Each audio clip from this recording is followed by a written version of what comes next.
जय सद्गुरुदेव, जय पदशरणम। मेरे सद्गुरु की वाणी परम संत महात्मा यशपाल जी महाराज का प्रवृत्ति में निवृत्ति गृहस्थ धर्म के लिए श्रीमद् भगवद गीता का गीता सुधा भाष्य अध्याय 2 श्लोक 72। एषा ब्रह्मे स्थितिः पार्थ नैनां प्राप्य विमुह्यति स्थित्वा अस्यामन्तकालेऽपि ब्रह्मनिर्वाणमृच्छति। हे पार्थ, यह ब्रह्म को प्राप्त हुए पुरुष की स्थिति है। इसको प्राप्त होकर योगी कभी मोहित नहीं होता और अंतकाल में भी इस ब्राह्मी स्थिति में स्थित होकर ब्रह्मानंद को प्राप्त हो जाता है।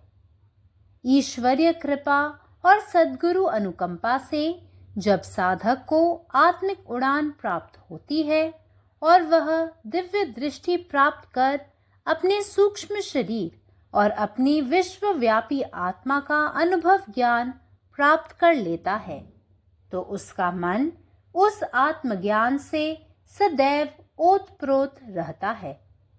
इस स्थिति को प्राप्त होकर योगी फिर संसारी विषय वासनाओं के मोह जाल में नहीं फंसता। वह इस संसार में रहते हुए सब काम धर्मानुकूल करते हुए निरंतर सहज समाधि में मग्न रहता हुआ जीवन मुक्त होकर विचरता है। अंतकाले अपि, अंतकाल में शरीर छोड़ते समय भी स्थित प्रज्ञ की यह अवस्था अटल बनी रहती है और वह जन्म मरण के बंधन से मुक्त हो जाता है। ज्योति ज्योति से एकाकार हो जाती है। कभी कभी ऐसा भी होता है कि सारे जीवन भर साधक परमात्मा और सद्गुरु में सच्चे विश्वास के साथ साधन में तत्पर रहता है। निरंतर परमात्मा के चिंतन में अपने मन को लगाए रखता है, पर आत्मा का अनुभव ज्ञान साक्षात्कार प्राप्त नहीं होता। परमात्मा की विशेष कृपा ऐसे जीव पर जब होती है तो अंतकाल में उसके सारे चक्र ज्वालामुखी की तरह एक साथ जागृत हो जाते हैं और आत्म साक्षात्कार के साथ साथ उसकी आत्मा अपने सच्चे स्वरूप में विलीन हो जाती है। फिर उसे जन्म नहीं लेना पड़ता। When by the extreme grace of the Almighty and Sadguru's Kripa, the sadhak is granted eternal flight, Atmik Udan, he gets the eternal sight, Divya Drishti, and is able to objectively see and experience first his own subtle body, Sukshma Sharir, rising high in the sky. Then his soul emerges out of subtle body, rising further high in the form of light, rendering the universe as if more lighted and becoming one with the entire creation, the cosmos. This is the highest state of existence, getting into which the ordinary wakefulness itself is equated with dream and set aside as valueless. Mundane existence no more deludes the Brahmagyani. If the sadhak seeker holds to the body after the above realization, he is classified as Jivan Mukta, freed while in the body. This experience of the self need not necessarily take place in the very youthful days of one's life. Even in old age, nay, even at the last moment of this embodiment, if a seeker can come to experience the self, his soul re-enters Brahman and gets identified with that absolute state. He no more embodies. Om Tat Saditi Srimad Bhagavad Gita Supnishtasu Brahma Vidyayam Yoga Shastre Shri Krishnarjun Samvade Sankhya Yogo Nam Dvityo Adhyayah। Shrimad Bhagavad Gita रूपी उपनिषद एवं ब्रह्म विद्या तथा योग शास्त्र विषयक श्री कृष्ण और अर्जुन के संवाद में सांख्य योग नामक दूसरा अध्याय। हरिओम तत्सत, हरिओम तत्सत, हरिओम तत्सत। నా సద్గురు సందేశము గీతాసుధ పరసత్మహాత్మ శ్రీ శివాజీ మహారాజు వారిచే ప్రతిపాదించబడిన ప్రవృత్తుల నివృత్తి గృహస్థ మార్గంలో గీతా భాష్యము అధ్యాయము 2 సాంఖ్యయోగము చిట్ట చివరి శ్లోకము 72వ శ్లోకం. యాషా బ్రహ్మీ స్థితి పార్థ నైనాం ప్రాప్య విముహ్యతి చిత్వాసాం అంత్యకాలేపి బ్రహ్మ నిర్వాణ ముచ్యతి. ఓ పార్థ, పరబ్రహ్మ ప్రాప్తిని పొందిన పురుషుని స్థితి ఇది. దీన్ని పొందిన యోగి ఎన్నడూ మోహితుడు కాడు మరియు అంత్యకాలంలో కూడా ఈ బ్రహ్మమయ స్థితిలో ఉండి బ్రహ్మానందమును పొందును.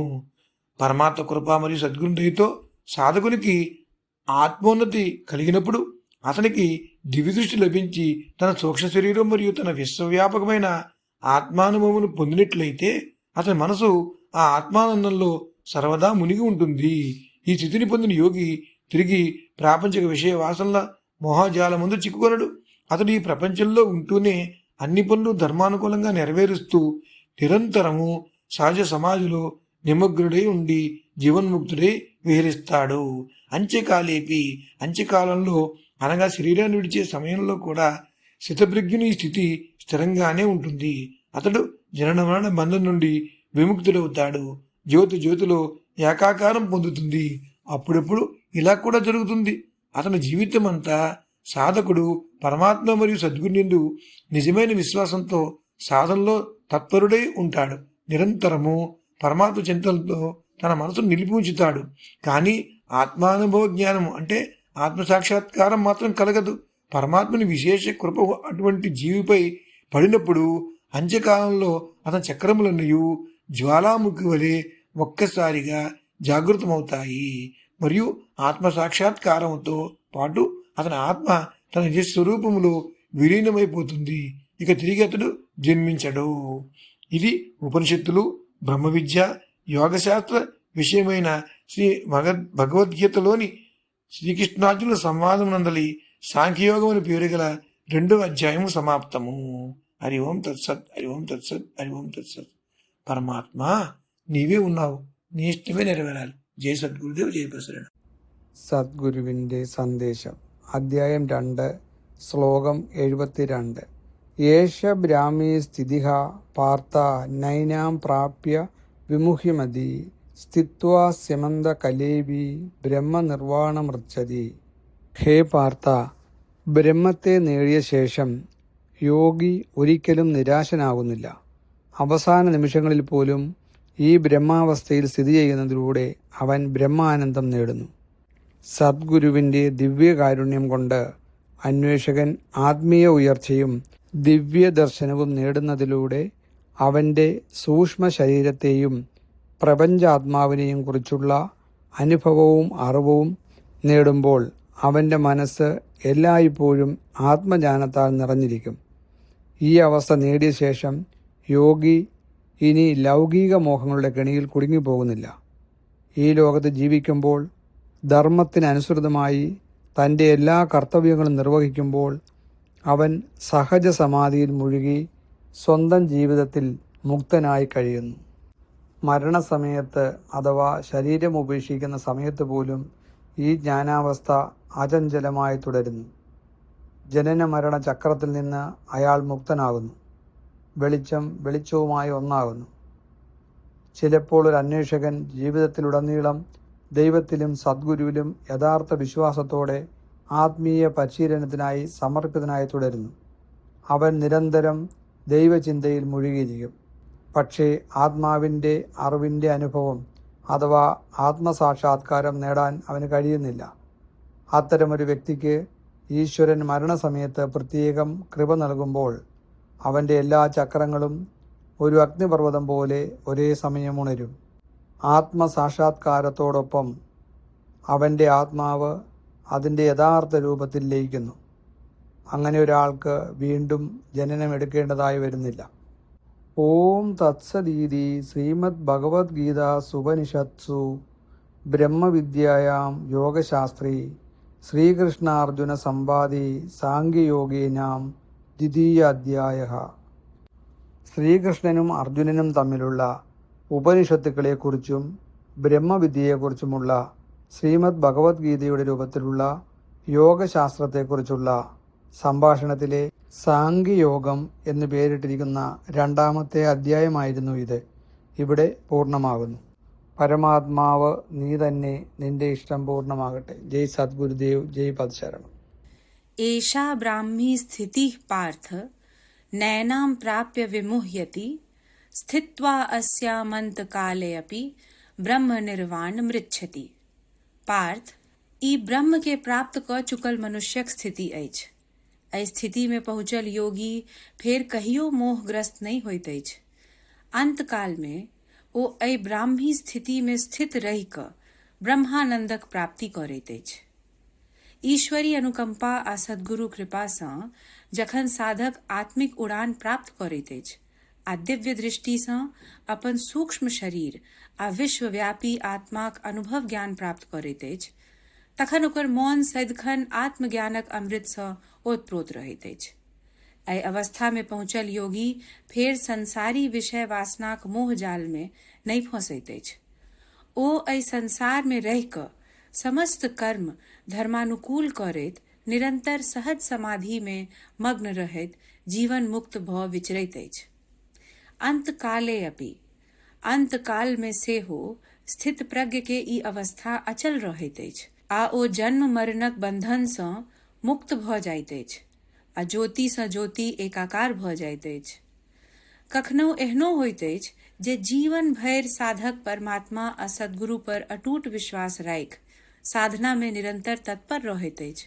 ओ अपन मौन के सदा परमात्मा केर ध्यान में लगा कऽ राखैत अछि. तखनो आत्म साक्षात्कारक अनुभव ज्ञान ओकरा प्राप्त नहीं होइत अछि. जखन परमात्मा विशेष कृपा करैत छथि तखन अंत काल में ओकर सबटा चक्र ज्वालामुखी जकाँ एके बेर जागृत भऽ जाइत अछि आ आत्म साक्षात्कार संग ओ आत्मा अपन सत्य स्वरूप में विलीन भऽ जाइत अछि. फेर ओकरा जन्म नहीं लेबऽ पड़ैत अछि. श्रीमद् भागवत गीता रूपी उपनिषद आ ब्रह्म विद्या तथा योग शास्त्र विषयक श्री कृष्ण आ अर्जुन के संवाद सांख्य योग नामक दोसर अध्याय. हरिओम तत्सत, हरिओम तत्सत, हरिओम तत्सत. अखिल भारतीय संतमत सत्संग पंजीकृत दिल्ली, मुख्यालय B20 CC colony, Rana Pratap Bagh के सामने, दिल्ली. सत्संग आश्रम संत यशरूप तपोभूमि परिसर, अनंगपुर, जिला फरीदाबाद, हरियाणा.